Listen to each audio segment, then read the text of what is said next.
जो ग्रामीण क्षेत्रों में खास तौर से ठगी हो रही है। बहुत सी ऐसी कंपनीज हैं, बहुत सी ऐसी माइक्रो फाइनेंस एजेंसीज हैं जो पुराने इलाके जो हुआ करते थे, जहां पर अभी भी टेक्नोलॉजी की रीच नहीं है, वहां पर वो लोगों की बचत खाते के नाम पर प्रलोभन देते हैं और उनसे कहते हैं कि वो जमा करें कुछ राशि और उसके बदले में उनको कई गुना ज्यादा रिटर्न मिलेगा। तो इस तरह के मामले बहुत दृष्टांत में आते रहते हैं और इन कंपनियों के द्वारा कुछ का तो कार्य अच्छा है जो आरबीआई की गाइडलाइंस के तहत काम हो रहे हैं, मगर इसी में बहुत सी ऐसी फ्रॉडुलेंट कंपनीज हैं, यूनिट्स हैं, जिन्होंने लोगों को प्रलोभन देकर उनसे भारी रकम इकट्ठा की है और लेकर वो लोग गायब हो गए, जिससे बहुत से गरीब लोग जो बहुत ही कम आय के लोग थे और उन्होंने अपनी जमा पूंजी में छोटे छोटे अमाउंट से सेविंग किया, उनका नुकसान हुआ है। और आप सभी को ताज्जुब होगा कि वो राशि बहुत बड़ी है, क्योंकि इन लोगों ने ऐसे इलाकों में अपना नेटवर्क फैलाया है, ऐसा जाल फैलाया है जो बड़ा अनऑर्गेनाइज्ड है, जहां पर अभी भी रीच कम है, लोगों में शिक्षा का अभाव है, जानकारी नहीं है। और कुछ इन्होंने स्थानीय टाउट्स इकट्ठा करे हैं, उन लोगों को अपना पार्टनर्स बनाया है जो घर घर जाकर लोगों को कन्विंस करते हैं और शुरू में कुछ पैसे देकर उनको अट्रैक्ट करते हैं और फिर उन्हीं के जरिए और बड़ा क्लाइंटेल ये लोग प्राप्त करने की कोशिश करते हैं। तो इस प्रकार की बहुत से इलाकों से शिकायतें जब हमारे पास आती हैं तो ये हमारा कार्यक्षेत्र है, इन पर भी ध्यान देना और इसमें विधि सम्मत कार्रवाई करना। तो अभी तक मैं ये आपको बताना चाहूंगा कि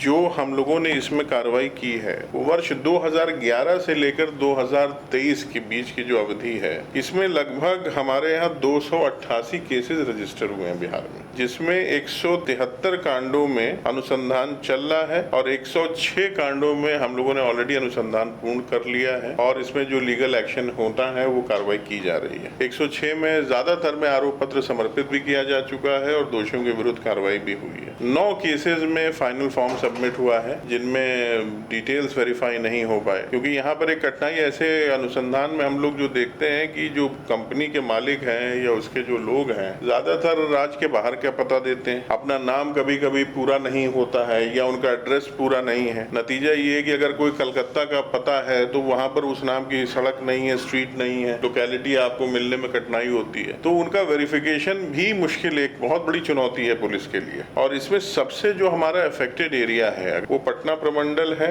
उसके बाद तिरहुत है, पूर्णिया है, दरभंगा है। यहाँ से मैक्सिमम शिकायतें आई हैं और खास तौर से अभी हाल फिलहाल में हम लोगों ने बेतिया, मोतिहारी, दरभंगा, पटना के कुछ इलाकों में इसकी काफी ज्यादा शिकायतें पाई गई हैं। मगर इसमें अब इस पर और ध्यान देने के लिए पुलिस में ऑफिसर्स की ट्रेनिंग पर हम लोगों ने बल दिया है। तो ट्रेनिंग का कार्य भी हम लोगों ने करवाया है बिहार पुलिस अकेडमी में भी और कई जिलों में भी, जो आर्थिक अपराध इकाई और आरबीआई के सहयोग से अभी तक दी गई है। इसमें बेतिया, पटना, दरभंगा, बोधगया में खासतौर से इन इलाकों में ट्रेनिंग दी गई है और बिहार पुलिस अकेडमी जो राजगीर में है वहाँ पर भी इस पे हम लोगों ने कोर्सेज चलाए हैं, लोगों को बताया है कि इनके अनुसंधान में क्या क्या चीजें करनी चाहिए। अब इसमें जो मुख्य इस तरह के इकाइयां हैं जिन्होंने ज्यादा इसमें उत्पाद मचाया है, मैं कहूँगा, तो उसमें सबसे पहला है स्वर्ण India multi state cooperative society limited. ये मुजफ्फरपुर, दरभंगा, बगहा, बेतिया, मोतिहारी, इन सब में 10 कांड इनके विरुद्ध दर्ज किए गए हैं। और इसमें ये कांड क्योंकि पहले डिस्ट्रिक्ट पुलिस ने किए थे, वहाँ अनुसंधान की गति धीमी थी, तो अब ये सारे कांडों को आर्थिक अपराध इकाई ने ले लिया है अपने अधीन और इसका इन्वेस्टिगेशन अब ईओयू के द्वारा किया जा रहा है। तो बेतिया, मोतिहारी, दरभंगा, पटना के कुछ हिस्से ये सबसे वर्स्ट अफेक्टेड है। अग्रणी होम्स प्राइवेट लिमिटेड, ये भी एक बहुत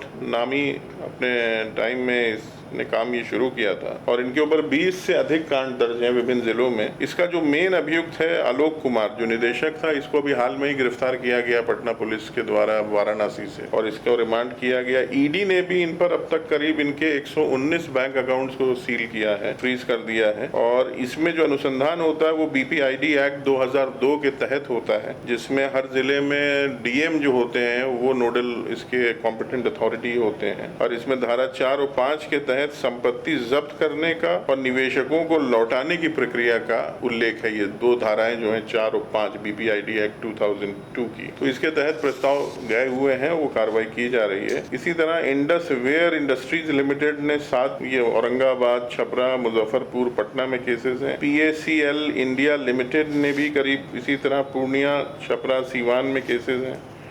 कुल 5.85 करोड़ निवेशकों से 49 100 करोड़ का जमा करा के इनसे वापस भी लिया गया है। प्रतिज्ञा हाउसिंग फाइनेंस और कंस्ट्रक्शन प्राइवेट लिमिटेड एक और इसी तरह की कंपनी है। तो काफी बड़ी संख्या में इन लोगों ने लोगों को ठगा है और लगभग करोड़ों रुपए की राशि इन लोगों ने यही छोटे छोटे डिपॉजिटर से इलीगली कलेक्ट करके लिया है और इसकी भरपाई के लिए हम लोग पूरी तरह गंभीर हैं, कार्रवाई कर रहे हैं। इसकी समीक्षाएं डेली बेसिस पे होती हैं। अभी हमने ही पिछले 4 महीना पहले सभी एसपीज के साथ इसका वीडियो कॉन्फ्रेंसिंग से समीक्षा की थी। उसके अलावा एक वीडियो कॉन्फ्रेंसिंग के जरिए हमारे यहाँ से ऑफिस से भी हुआ है। मुख्य सचिव महोदय के द्वारा भी इसमें बैठक की गई है, उन्होंने भी समीक्षा की है। वित्त विभाग और संस्थागत वित्त विभाग के जरिए से भी ये कार्य हो रहा है। तो सरकार और पुलिस मुख्यालय इसमें पूरी तरह से तत्पर है और हमारा अधिक से अधिक प्रयास है कि ऐसे लोगों के जिनके डिपॉजिट्स इस तरह से गायब हुए हैं, डिफॉल्ट हुए हैं, उनका वापस कराया जाए, उनकी मदद की जाए और साथ ही साथ इन सब इलाकों में अवेयरनेस का भी काम हम लोग करवा रहे हैं। आरबीआई का भी इसमें अच्छा